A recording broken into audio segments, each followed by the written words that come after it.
All right. Hello, everyone. Welcome to Handmade Hero, the show where we code a complete game live on stream. Before we get started today, I wanted to mention something that only just got brought to my attention, like literally when I got home from work today. So I have not had time to even address it myself at all. But one of the fellows, Matt Mesker, I don't even know how to pronounce his name, honestly, because he actually on the chat goes by Miblo, M-I-B-L-O. So you've probably never seen this name before on the chat because it would not have come across as that. But Miblo, whose real name is Matt Mascarenhas, I don't know how you say it, started a Patreon because he needed the money, and he does a lot of work on the Handmade Hero episode guide. Just as a volunteer, he just goes on there and makes that. And if you don't know what that is, if you've never seen it, it's pretty amazing, actually, for people who are trying to follow the series. If you go on here, you can go to the episode guide, and it's got all the episodes on here, and then when you go to stuff like this, it's got this crazy, thing on the side that's all the stuff that happened in that episode. You can, access it, right? And this is kind of amazingly good because when you're trying to watch episodes, you might not know, oh, I think there was a thing in this episode about blah, and it's oh yeah, now I know exactly where it is, and you can just click on it, go to it. So he's one of the main people who does those things, and he's done a ton of it. And so if that's something that you appreciate having, this episode guide, he's one of the people who makes that happen, and he put up a Patreon, and so, he already does way more than $50 a month worth of work on the episode guide, no question. I will be logging on immediately after this show to make a pledge to this Patreon from the Handmade Hero Patreon, because that is exactly the kind of thing that the Handmade Hero Patreon should be for, is supporting people who are doing this. And if you are someone who appreciates those episode guides and would like to contribute to this Patreon, like I said, he already does way more work than this a month on those episode guides, so I would highly recommend kicking a few dollars his way. I know he could use it and would really appreciate it, and like I said, he's one of the people who makes those episode guides happen. They don't just happen by accident. Someone's got to sit there and actually look at the video and categorize everything we do into those times, and that's just a lot of work. So check it out. It's pretty easy to get to. I think if you want to type it into your computer, you can actually, you don't have to use whatever that is. So it's literally just patreon.com/Miblo will get you there. I think you can just do that, and that'll get you there. So check that out, and check that out, and consider supporting it. All right, let's go ahead and start the episode. So on Handmade Hero right now, we're doing some user interface coding. We were doing some user interface coding because I thought it would be a good time to show how to do that kind of code. It's something that people are often very curious about how you do it, so I was showing how to do it. And the reason I'm doing it in the place we're doing it right now is because there's not a lot of reason to do user interface code for Handmade Hero, because it's not really, it's not a 4X game. There's not a lot of toolbars and not a lot of dialog boxes or things like that in Handmade Hero. It's an action game. So what I'm doing is I'm taking the opportunity to do some user interface code while we're doing our debug viewer. So basically, our thing that views debug information. That is the thing that I'm sort of working on there. And we've gotten relatively far with it. We're at the point where we can do some pretty cool stuff with it. But there's more to do, and so I want to kind of jump back in there to it. Today's day 204. Again, this is all coding today. So if you want to follow along at home and you have pre-ordered the game on handmadehero.org, you can follow along by unpacking day 203 source code into a directory. That's the source code that I'm starting with right now. So if you want to follow along at home, you should start with that as your basis. Okay, so let's take a look here at where we are at. So here is our debug system, and here is it running. And when we left it last, we kind of had this little thing in here where we sort of had our little test stuff. And what we recently did is add the ability to have sort of multiple versions of a hierarchy and track the state of them separately, so that we can kind of have more than one state of the hierarchy. So if we want to have just the renderer part out here or whatever, All of these are tracked as independent states. So when we are accessing them, if we want it closed or on some and open on others, that's totally allowed and isn't at all a problem for our system. So basically what we did with the system was make it so that we decoupled the concept of the state of the hierarchy from the actual hierarchy itself, so that we don't have to worry about kind of like coupling the sort of interaction with the thing that's being interacted with. And that's just something that I thought would be interesting to do, so we did it. Now, what I'd like to do today is I'd like to start, because we're getting relatively close here, I feel like, on our debug sort of hierarchy view. What I'd like to do is I'd like to start looking at the actual representation of the debug variables themselves, because what I'd like to do is kind of make one more leap with the infrastructure, with the debug infrastructure, to a place that I think is pretty important. Right now, what we're doing is these hierarchies, the underlying data for these hierarchies is explicitly constructed and explicitly exists all the time, right? What I mean by that is that if you are to look in the code, right? So, right here, local mouse.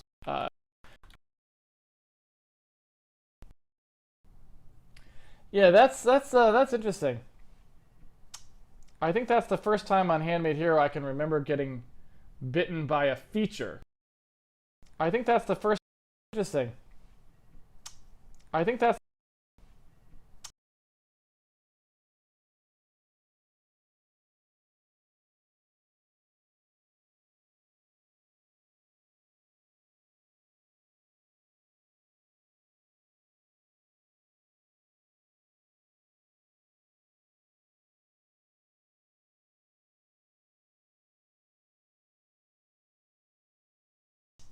I think that's the first time on Handmade Hero I can remember getting bitten by a feature where we were like, oh, yeah.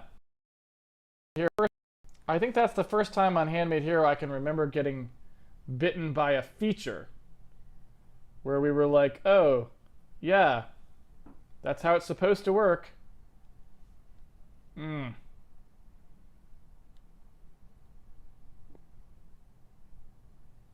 This 2.5D nonsense is so annoying. But I'm really not sure what's a better option. Right? I mean, that's just kind of the way it is. It's just kind of how that stuff goes, man.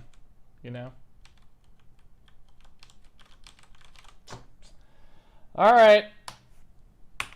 Well, so surprise, there was no bug, but we were too dumb to know that. And so the bug was us. We were the bug. What are you going to do? Well, tomorrow, we'll go ahead and finish what I actually... Well, I guess not tomorrow, because we're off tomorrow. But Thursday, we will go ahead and finish that. What should have been relatively simple, and what probably would have worked if we had remembered how our actual renderer works, which we don't. But that's fine. All right, folks. The bug was us.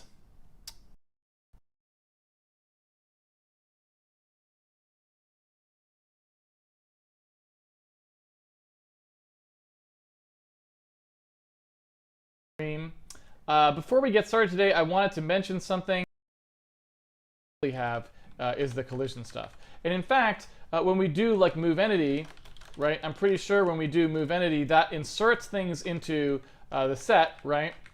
Something like that here. That kind of inserts things into the set specifically by using that collision volume, I believe, right? Because when we insert things. Oh no, I guess that's not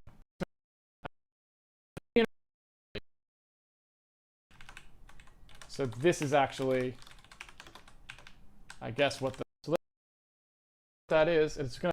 I would say that I'm not pleased with how janky that stuff is in there, and I feel like I don't want to be in a situation where I'm going to have to constantly be like looking through that stuff. So I feel like we would definitely want to go ahead and spend some time cleaning up what's happening in that projection and just do some tests where we can figure out like, okay, we have some like well-defined spaces. Here's like screen space. Here's world space, and the transform between them should work like no questions asked. Like that shouldn't be a thing. that we have to think about anymore. We should be able to debug that once and have it good. And it seemed like we sort of had something like that for doing the camera bounds. And I guess for some reason, whatever that reason is, it's something is amiss with how we're doing that calculation, and it doesn't line up with the forward transform, if that makes sense. So I'm not sure, again, what that is. It's going to bug me, but we'll have to do that tomorrow, if that makes sense. So let's see. We will do a little Q&A anyways, even though we're... We will do a... It's going to bug me, but we'll have to do that tomorrow, if that makes sense. So let's see. That makes sense. So let's see. We will do a little Q&A anyways, even though we're sort of out of time. That's not really a big deal. So we can see if anyone had questions on that. Maybe people already figured it out, but I don't know if they did or didn't.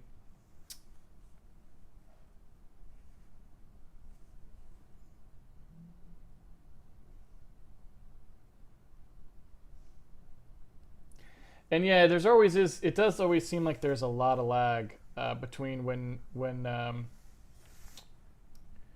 I say things, and when people in the chat can hear them.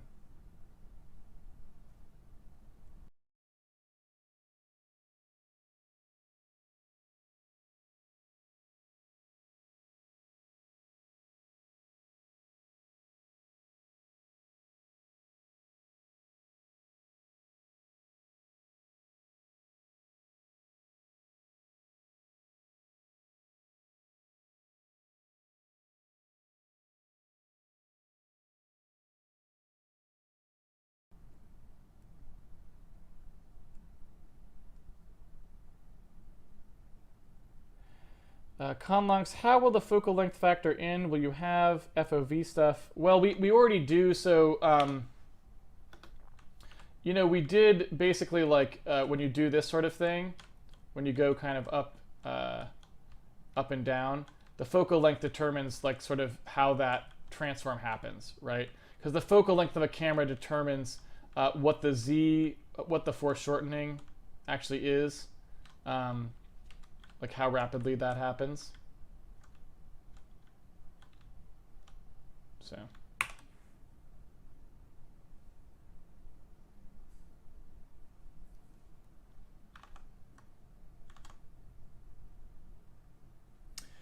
So yeah, I feel like that's so annoying. I hate having a bug. I don't know.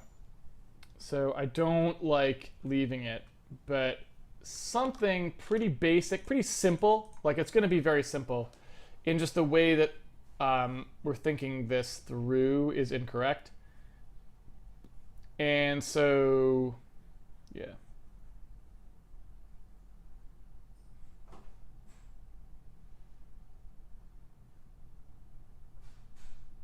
I do feel like if Insobot had really I do feel like if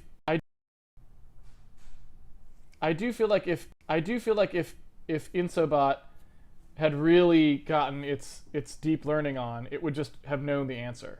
It would be like, oh, hey guys, the bug is blah.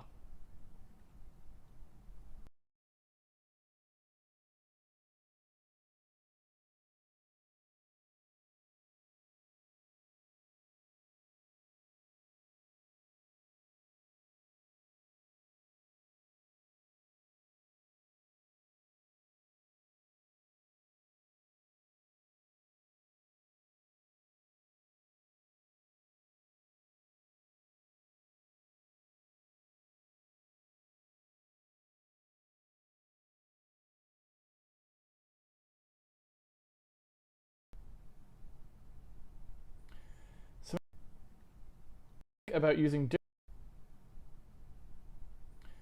semi-related, what do you think about using different types for points and vectors? I don't find it to be very useful. I find it to actually be kind of more of a pain. Because fundamentally speaking, point versus vector is not about storage, it's about usage, it's about like conceptualization.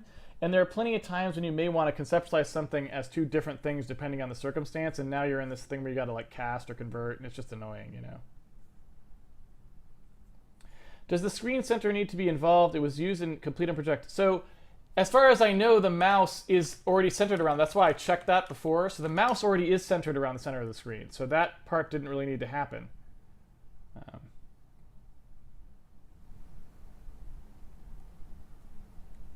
Starchy Pancakes is part of the problem. Starchy Pancakes is part of the problem that the code isn't normalizing the motion between the mouse and the entity relative to the screen dimensions in world coordinates at different levels.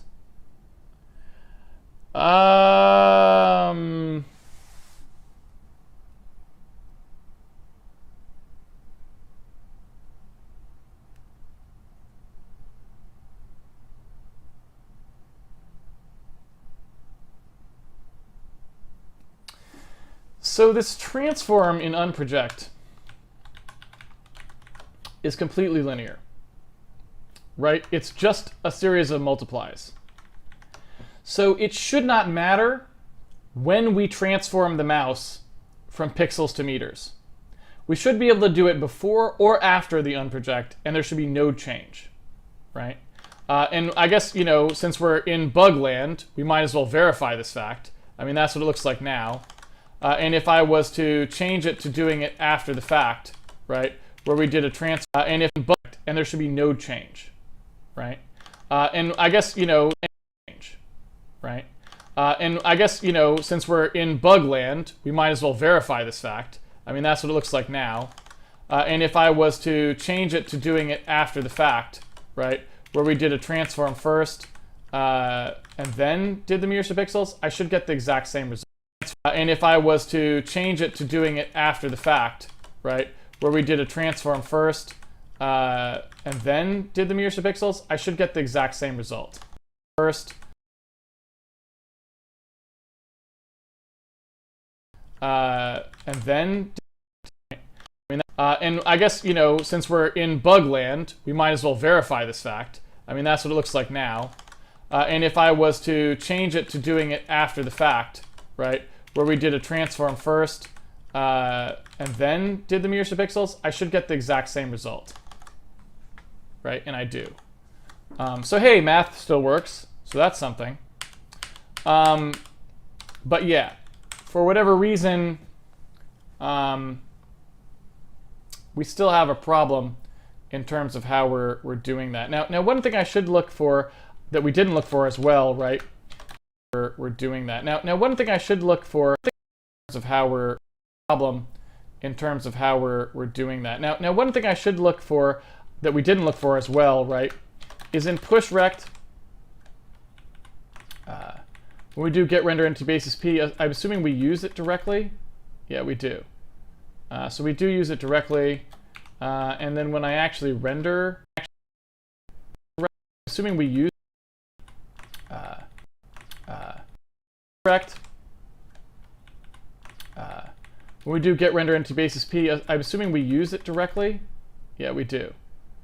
So we do use it directly, and then when I actually render it, render into rectangle, draw rectangle, p entry dim.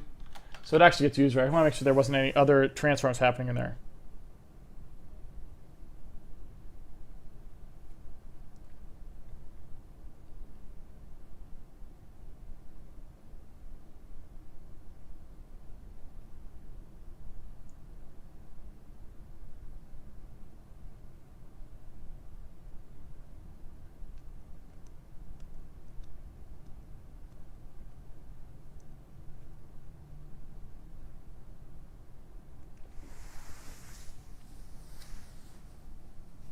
Abner Coimbray says we have run out of questions. Abner Coimbray says we have run out of questions. Well, I haven't run out of questions because I still have a question, which is what is the problem with this unproject? Right? And that's a pretty good question, I feel like. with this unproject. Well, I haven't. Everybody says we have run out of questions. Well, I haven't run out of questions because I still have a question, which is, what is the problem with this unproject? Right, and that's a pretty good question, I feel like. I feel like that's the kind of question I would like to have someone answer. And I don't really know. I don't really know what the problem is.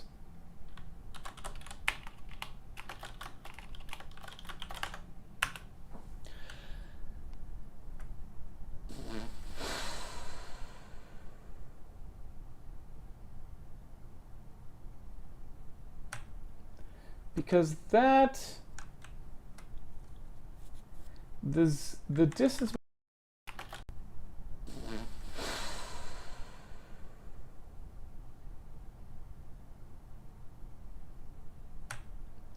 Because the distance above target minus pz, so that's just going to end up being local z, right? And so it's going to use 1 over local z times the focal length times whatever we pumped through, what we're asking it to do, right? And so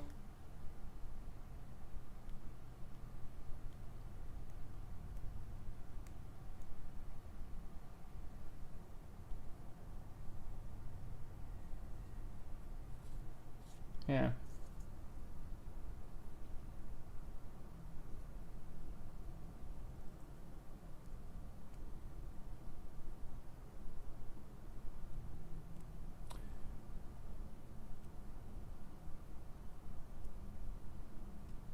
No other questions? Yeah, so the problem is, I think we should probably pick it up tomorrow because it's unbounded, right? It's like nobody has any idea what the bug actually is, so we have to kind of go through and step through it and be kind of relatively meticulous about what we're doing so we can see what the situation is. So, you know, I don't really know, unfortunately, I don't really know any simpler way to deal with it than that.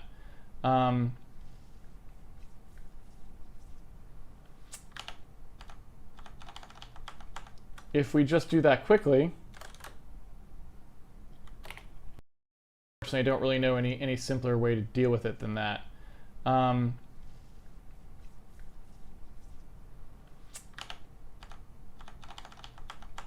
If we just do that quickly,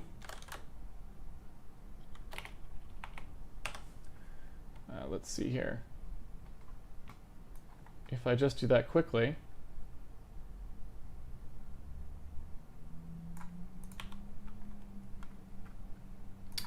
and you know, I should sort of make a meta point here because I feel like it's probably warranted. So I should sort of make a meta point here because I feel like it's probably warranted.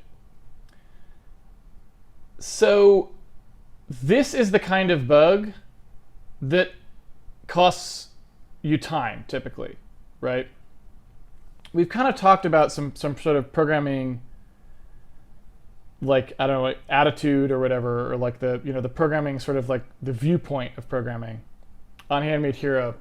And, you know, this is kind of the disconnect, the fundamental disconnect I tend to have with most software engineering stuff. It's like when you talk about languages or tools for programming, this is what costs me time a lot of times in terms of bugs. I don't tend to have a lot of bugs that are about me forgetting to free some memory or something, right? So like when people say, oh, we made this language and it's garbage collected, it's great, or whatever, right? It's like, okay, you know, maybe that saves some time occasionally.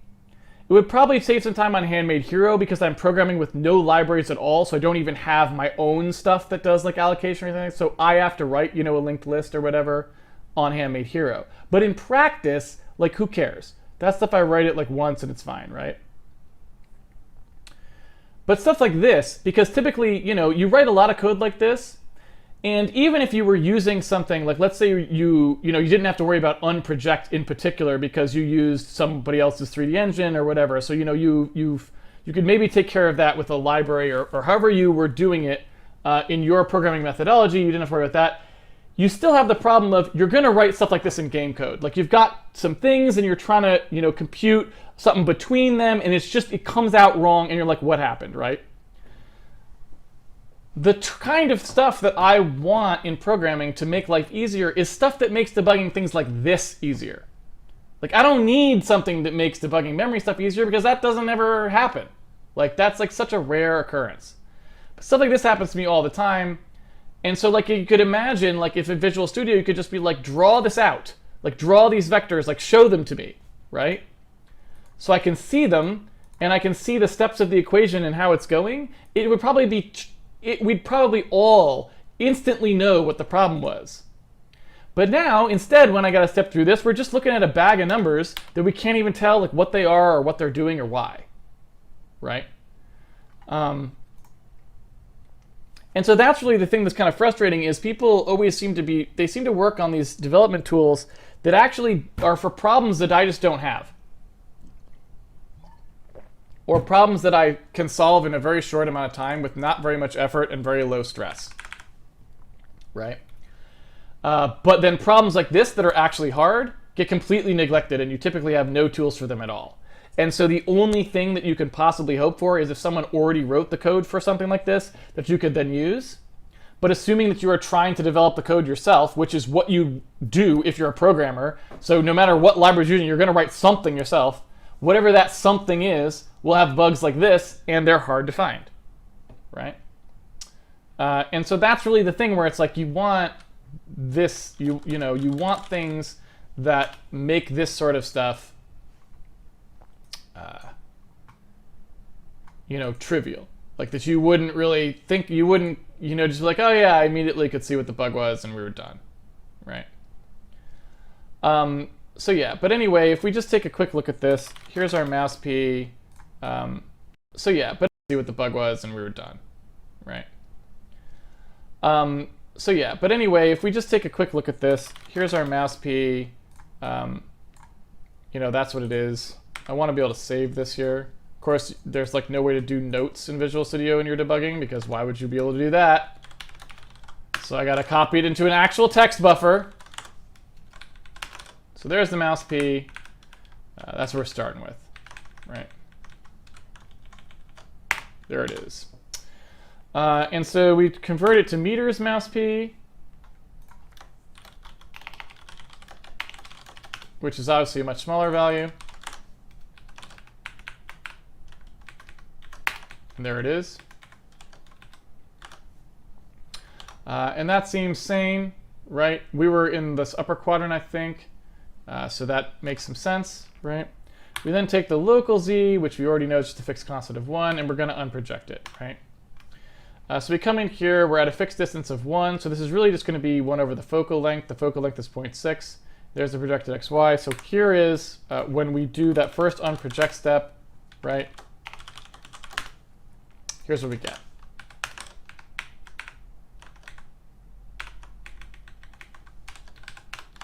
Okay.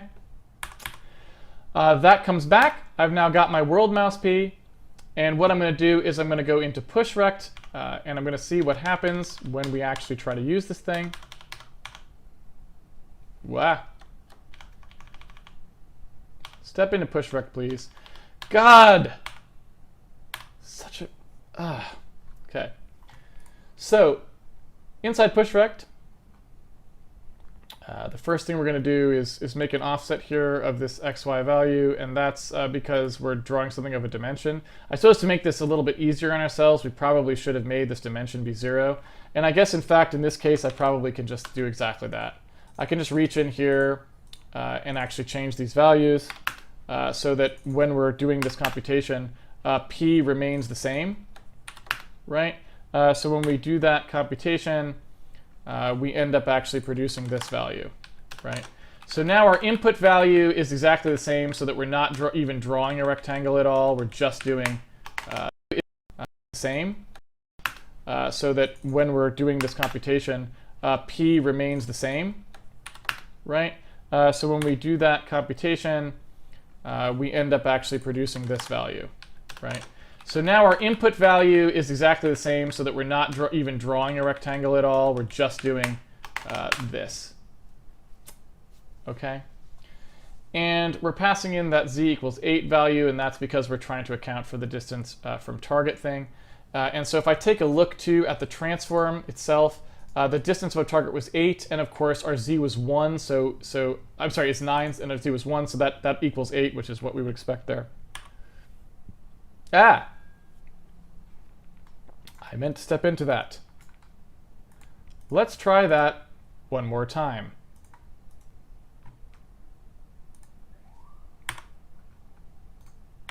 Okay. So here we are. Here is our original p that's coming in, which is what we expected it to be. We're going to transform it, presumably not at all. So it should be exactly the same, and it is. We're not an orthographic transform. Our distance above target is 9. So our distance to pz, what? Okay.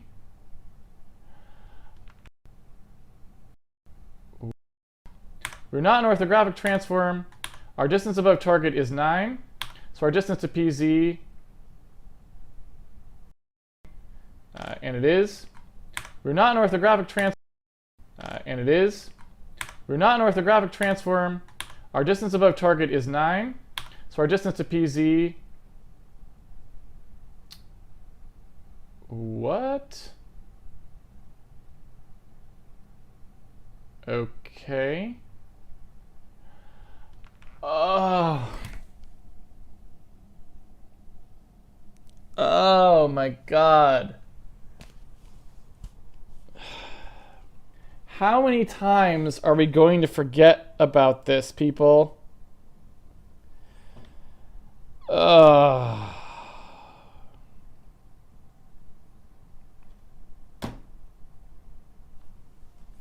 We took out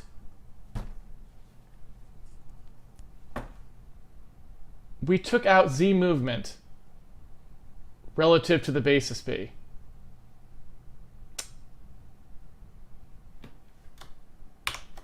We took that out. Remember, we decided we didn't want that, and we took that out. So this whole thing was probably working just fine. There never probably was a bug in it at all. Oh my God. So basically, all we really actually had to do was this.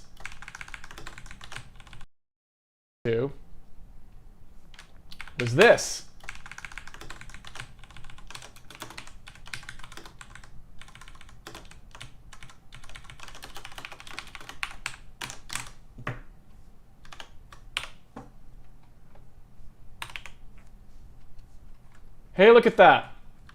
It's in exactly the right place.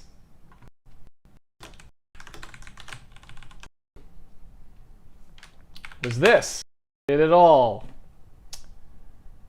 Oh my God. So basically, all we really actually had to do was this. So, oh my God. So basically, all we really actually had to do was this.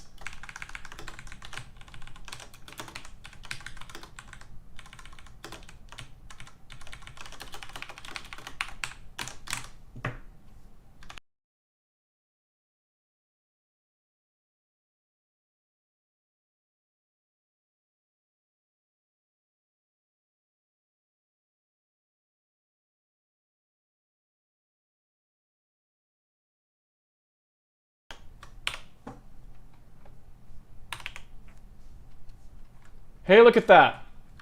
It's in exactly the right place. Well, at least it's good to have found it. Oh my god. Oh. It's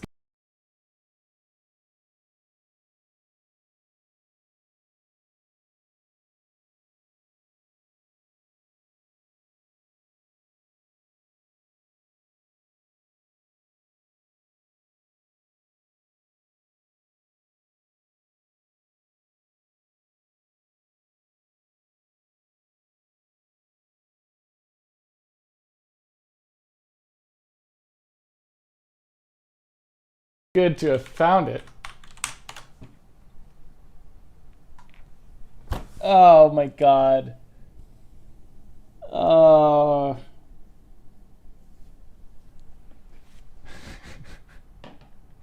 Well, I hope you all saw what happened there.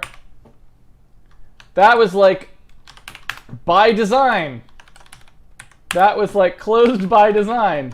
When that bug report came in, we would have been like, nope, that's how it's supposed to work. Because remember, what we decided is we didn't want to do anything, since it's the stupid 2.5D nonsense again. Where you're like, don't use the offsets. Man, I think we should just go ahead and yeah, we gotta figure out a better way to do the Z. That's so annoying.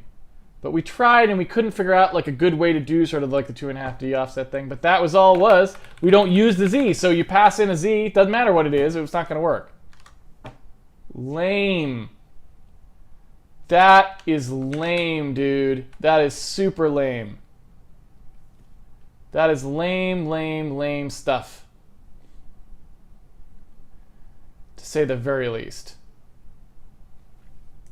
All right, chat. Did everyone understand that? What happened there?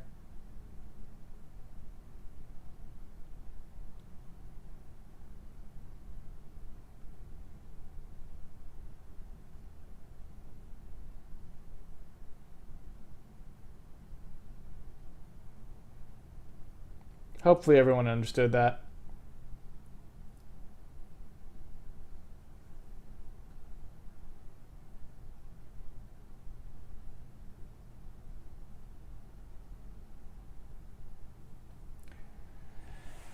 So yeah, unsurprisingly, the bug was somewhere that we weren't expecting it, which is, yeah. I mean, if I had looked closer, I would have seen that. But I never looked at that. That right there is the thing. And again, like I said, it was actually a feature that we implemented. But I forgot that's how we did it. That's how we wanted to do it.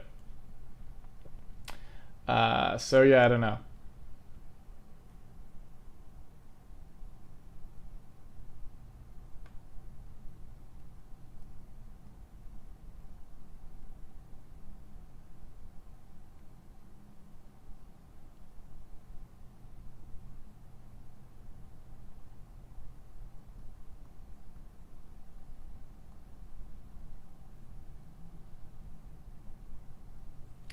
Yeah, that's interesting.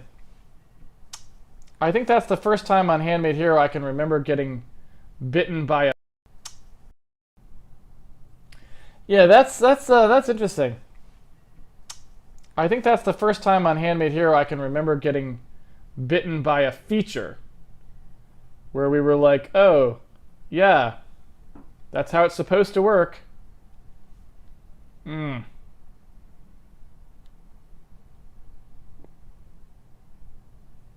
This 2.5D nonsense is so annoying. But I'm really not sure what's a better option. Right? I mean, that's just kind of the way it is. But I'm really not.